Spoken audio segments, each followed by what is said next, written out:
இது ஃபர்ஸ்ட் மலேசியாவின் செய்திகள் உங்களுக்காக.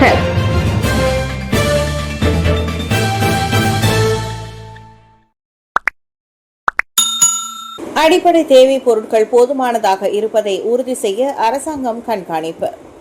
ரஹ்மா அடிப்படை உதவி திட்டம் சாரா மூலம் மக்களின் தேவைகளை பூர்த்தி செய்ய அடிப்படை தேவைகள் குறிப்பாக அரிசி எப்போதும் போதுமானதாக இருப்பதை உறுதி செய்வதற்காக அரசாங்கம் கண்காணிப்பு வழிமுறைகளை மேம்படுத்தி வருகிறது.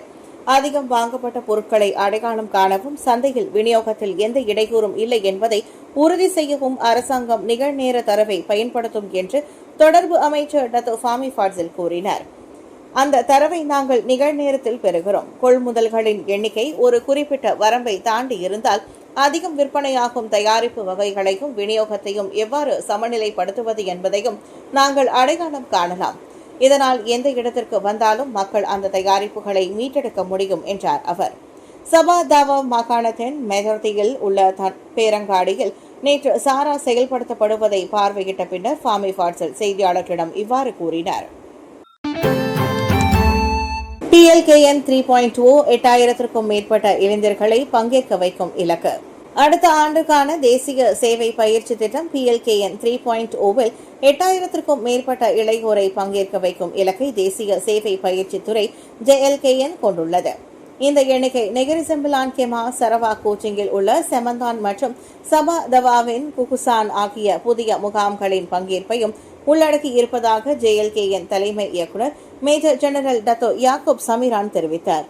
பல்கலைக்கழகங்கள், பாலிடெக்னிக் மற்றும் ஆசிரியர் கல்விக் கழகங்கள் இதில் உட்படுத்தப்படவில்லை. அதாவது முகாமில் மட்டும் 8000 முதல் 9000 பேரை இலக்காக கொண்டுள்ளோம். அந்த எண்ணிக்கை முழுமையாகவில்லை, ஆனால் நாம் 25,000 பேரை பங்கேற்க செய்ய முடியும் என்றார் அவர். கோலாலம்பூரில் நேற்று நடைபெற்ற 2025ஆம் ஆண்டின் PLKN 3.0 தொடருக்கான இளையோர் பதிவு நிகழ்ச்சியில் கலந்து கொண்ட போது அவர் இதனை கூறினார். பிற்பகல் 12 மணி நிலவரப்படி இந்த ஆண்டுக்கான 3ஆம் தொடருக்கான பதிவில் மொத்தம் 529 இளையோர் தங்களை பதிவு செய்து கொண்டுள்ளனர். இஸ்ரேலை குறிவைத்து ஹவுதி கிளர்ச்சியாளர்கள் ட்ரோன் தாக்குதல். இஸ்ரேல் ஹமாஸ் இடையேயான போர் ஓராண்டுக்கு மேல் நடைபெற்று வருகிறது. இந்த போரில் 64,000க்கும் மேற்பட்டோர் உயிரிழந்துள்ளனர். இதனிடையே இஸ்ரேல் ஹமாஸ் இடையேயான போரில் ஹமாஸ் ஆயுத குழுவினருக்கு ஏமனில் செய்யப்பட்டு வரும் ஹவுதி கிளர்ச்சியாளர்கள் ஆதரவு அளித்து வருகின்றனர். ஹமாஸுக்கு ஆதரவளிக்கும் வகையிலும் இஸ்ரேலுக்கு எதிரான நடவடிக்கை என்ற பெயரில் அரபிக்கடல் செங்கடலில் செல்லும் சரக்கு கப்பல்களை குறிவைத்து ஹவுதி கிளர்ச்சியாளர்கள் தாக்குதல் நடத்தி வருகின்றனர். மேலும் இஸ்ரேல் மீதும் அவ்வப்போது ஏவுகணை, ட்ரோன் தாக்குதல் நடத்தி வருகின்றனர். இந்த தாக்குதலுக்கு இஸ்ரேல் பதிலடி கொடுத்து வருகிறது. சமீபத்தில் ஏமன் மீது இஸ்ரேல் நடத்திய வான்வழி தாக்குதலில் ஹவுதி அரசின் பிரதமராக செயல்பட்டு வந்த அகமது அல் ரஹாலி உட்பட பலர் உயிரிழந்தனர். இந்நிலையில் இஸ்ரேலின் எலியாட் நகரில் உள்ள ரெமோன் விமான நிலையத்தை குறிவைத்து ஹவுதி கிளர்ச்சியாளர்கள் நேற்று ட்ரோன் தாக்குதல் நடத்தினர். இந்த ட்ரோன்களை இஸ்ரேல் வான் பாதுகாப்பு அமைப்பு நடுவானில் சுட்டு வீழ்த்தினர். ஆனாலும் ஒரு ட்ரோன் விமானம் மீது மோதி வெடித்தது. இந்த சம்பவத்தில் 63 வயதான நபர் காயமடைந்தார். இதையடுத்து விமான நிலையம் உடனடியாக மூடப்பட்டது. பின்னர் பாதுகாப்பு ஏற்பாடுகள் முழுமையாக ஆராயப்பட்ட பின் விமான நிலையம் மீண்டும் திறக்கப்பட்டது. பகடிவதை எதிர்ப்பு சட்ட மசோதா அமைச்சரவையில் தாக்கல் செய்ய ஹசலினாவுக்கு 6 மாத கால அவகாசம். பகடிவதை எதிர்ப்பு நடுவர் மன்ற சட்ட மசோதாவிற்கான ஆய்வறிக்கையை அமைச்சரவையில் தாக்கல் செய்வதற்கு சட்டம் மற்றும் கழக சீர்திருத்தத்திற்கான பிரதமர் துறை அமைச்சர் Dato Sri Azalina Ottoman side 6 மாத காலம் அவகாசம் வழங்கப்பட்டுள்ளது. நாடு முழுவதும் உள்ள இந்த விவகாரம் சம்பந்தப்பட்ட அனைத்து தரப்பினருடனும் அசலினா ஒரு கலந்தாலோசிப்பை நடத்திய பின்னர் இந்த ஆய்வறிக்கை அமைச்சரவையில் தாக்கல் செய்யப்படும் என்று துணை பிரதமர் டத்தோ ஸ்ரீ டாக்டர் அகமது சாகித் அமீதி தெரிவித்தார். தங்கும் வசதிகள் கொண்ட பள்ளிகள், மாரா அறிவியல் கல்லூரிகள், அரசு ராணுவ கல்லூரி போன்ற உயர்நிலை பள்ளிகள், பொது மற்றும் தனியார் பல்கலைக்கழகங்களை உட்பட நாடு தழுவிய அளவிலான பெற்றோர் ஆசிரியர் சங்கங்கள் இச்செயல்முறையில் இணைய வேண்டும் என்று அமைச்சரவை பரிந்துரைத்ததாக புறநகர் மற்றும் வட்டார மேம்பாட்டு அமைச்சருமான அவர் கூறினார். பகடிவதை தொடர்ந்து நிகழாமல் தடுக்கவும் அச்சம்பவத்தில் பாதிக்கப்பட்ட மாணவர்களும் பெற்றோர்களும் அது குறித்து தொடர்ந்து சிந்திக்காமல் தடுக்கவும் இச்சட்ட மசோதா அவசியமாகிறது என்றார் அவர். புற்றுநோய் தடுப்பூசி சாதித்த ரஷ்யா விரைவில் பயன்பாட்டிற்கு வருகிறதா? உலகம் முழுவதும் லட்சக்கணக்கான மக்களை பாதித்து வரும் புற்றுநோய்க்கு எதிராக புதிய நம்பிக்கை எழுந்துள்ளது. அதாவது ரஷ்யாவின் புற்றுநோய் தடுப்பூசி 100% செயல்திறனை காட்டியுள்ளதாக தகவல் வெளியாகியுள்ளது. ரஷ்யா கண்டறிந்துள்ள இந்த தடுப்பூசி mRNA வகையை சார்ந்ததாகும். என்ட்ரோனாமிக்ஸ் என்று பெயரிடப்பட்டுள்ள இந்த தடுப்பூசி புற்றுநோய் கட்டிகளை வெற்றிகரமாக அழித்ததாகவும் ரஷ்ய சுகாதாரத்துறை அமைச்சகம் ஒப்புதல் அளித்ததும் இந்த தடுப்பூசி பொது பயன்பாட்டிற்கு விடப்படும் என்றும் ரஷ்ய ஊடகங்கள் தெரிவித்துள்ளன. இந்த தடுப்பூசி ஏற்கனவே ரஷ்யாவில் உள்ள தேர்ந்தெடுக்கப்பட்ட புற்றுநோயியல் மையங்களில் ஆரம்பகட்ட மருத்துவ பயன்பாட்டில் உள்ளதாகவும் கூறப்பட்டுள்ளது. கொரோனா தடுப்பூசிக்கு பயன்படுத்தப்பட்ட அதே mRNA நுட்பமே இந்த தடுப்பூசிக்கும் பயன்படுத்தப்பட்டுள்ளது.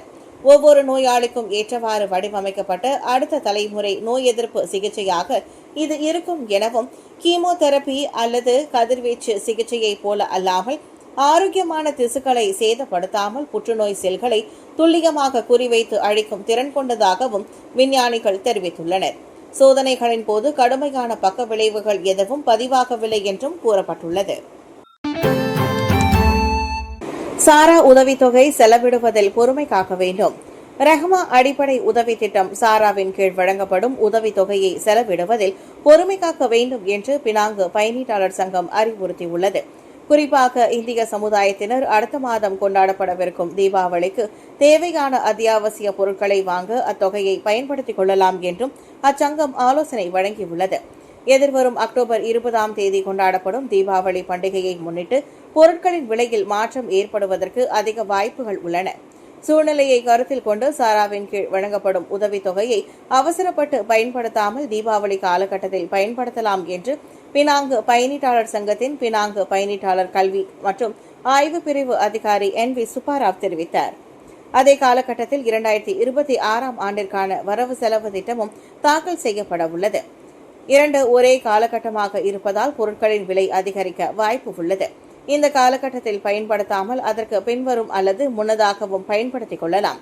காரணம், வரவு செலவு திட்டம் அறிவிற்கு பின்னர் எந்தெந்த பொருட்களின் வரி அதிகரிக்கப்படுகிறது என்பது தெரியாது என அவர் குறிப்பிட்டார். இதற்கிடையில் தீபாவளிக்கு தேவையான சில அத்தியாவசிய பொருட்களை, குறிப்பாக சமையல் மற்றும் பலகாரங்கள் செய்வதற்கான பொருட்களை சாராவின் கீழ் இணைப்பதற்கு அரசாங்கத்திடம் பினாங்கு பயணீட்டாளர் சங்கம் கோரிக்கை விடுக்கவிருப்பதாக சுப்பாராவ் கூறினார். பெர்சத்து கூட்டத்தில் மாய்கா தேமுவுக்கு விளக்கம் அளிக்க வேண்டும். பெர்சத்து இளைஞர் பிரிவின் ஆண்டு கூட்ட தொடக்க விழாவில் மாய்கா இளைஞர் பிரிவு துணைத் தலைவர் கேசவன் கலந்து கொண்டதை தொடர்ந்து தேசிய முன்னணிக்கு அக்கட்சி விளக்கம் அளிக்குமாறு மாய்காவிடம் கேட்டுக் கொள்ளப்பட்டுள்ளது என்று தேசிய முன்னணி தலைவர் டாக்டர் அகமது சாஹித் ஹமிதி தெரிவித்தார். இந்த விவகாரம் தொடர்பாக எழுத்துப்பூர்வ விளக்கத்தை வழங்குமாறு தேசிய முன்னணியின் பொதுச் செயலாளர் டாக்டர் ஜம்ரி அப்துல் காதிர் அக்கட்சியிடம் கோரவிருப்பதாக கூறினார். கட்சியின் விதிமுறைகளுக்கு ஏற்ப எந்தவொரு ஒழுங்கு நடவடிக்கையையும் எடுப்பது மாய்காவின் தலைமைத்துவத்தை பொறுத்தது என்று அம்னோ தலைவருமான டாக்டர் அகமது சாஹித் தெரிவித்தார். இது ஒரு நல்ல செயல் அல்ல. எந்தவொரு PN உறுப்பு கட்சியும் தனிப்பட்ட முறையிலேயே அல்லது அதிகாரப்பூர்வமாகவே தனது பிரதிநிதிகளை மடானி அரசாங்கத்திற்கு அப்பாற்பட்டு உள்ள கட்சிகள் ஏற்பாடு செய்யும் கூட்டங்களில் கலந்து கொள்ள அனுப்புவது பொருத்தமானது அல்ல என்றார் அவர். அனைத்து நீதி செயல்முறைகளுக்கும் பொதுமக்கள் மதிப்பளிக்க வேண்டும். சாரா கைரினா மகாதீரின் மரணம் தொடர்பிலான விசாரணை உட்பட அனைத்து நீதி செயல்முறைகளுக்கும் பொதுமக்கள் மதிப்பளிக்க வேண்டும் என்று தேசிய சட்டத்துறை அலுவலகம் அறிவுறுத்தியுள்ளது. சாட்சிகளுக்கு இடையூறு விளைவிக்கக்கூடிய எந்தவொரு அச்சுறுத்தலையும் குவீன் எலிசபெத் I மருத்துவமனையின் தடயவியல் நிபுணர் டாக்டர் ஜெசி ஹியூவுக்கு வந்த அச்சுறுத்தலை போல தனது அலுவலகம் கடுமையாக கருதுவதாக தேசிய சட்டத்துறை தலைவர் தான்சி முகமது டுசிகி முக்தார் தெரிவித்தார். அனைத்து தரப்பினருக்கும் நீதி வழங்குவதற்கான மரண விசாரணை நீதிமன்றம் நியாயமான முடிவை எட்டுவதற்கு டாக்டர் ஜெசியின் சாட்சியம் மிகவும் முக்கியமானது. எனவே எந்தவொரு மிரட்டல் அல்லது எதிர்மறையான நடவடிக்கைகள் அல்லது நிபுணர்கள் உட்பட சாட்சிகளின் உயிருக்கு அச்சுறுத்தலான நடவடிக்கைகளை இலகுவாக எடுத்துக்கொள்ளக்கூடாது என்றார் அவர். நேற்று கிளந்தான் கோத்தபாருவில் உள்ள லாங்கஃபர் தேசிய பள்ளியில் நடைபெற்ற மடானி பள்ளி தத்தெடுப்பு விழாவில் கலந்து கொண்ட பின்னர் செய்தியாளர்களிடம் அவர் அவ்வாறு கூறினார். மேலும் இவ்வழக்கில் சாட்சிகளை அச்சுறுத்துவது உட்பட நீதி செயல்முறையை சீர்குலைக்கும் தரப்பினர் இருந்தால் கடுமையான நடவடிக்கை எடுக்க தமது தரப்பு தயங்காது என்றும் அவர் குறிப்பிட்டார்.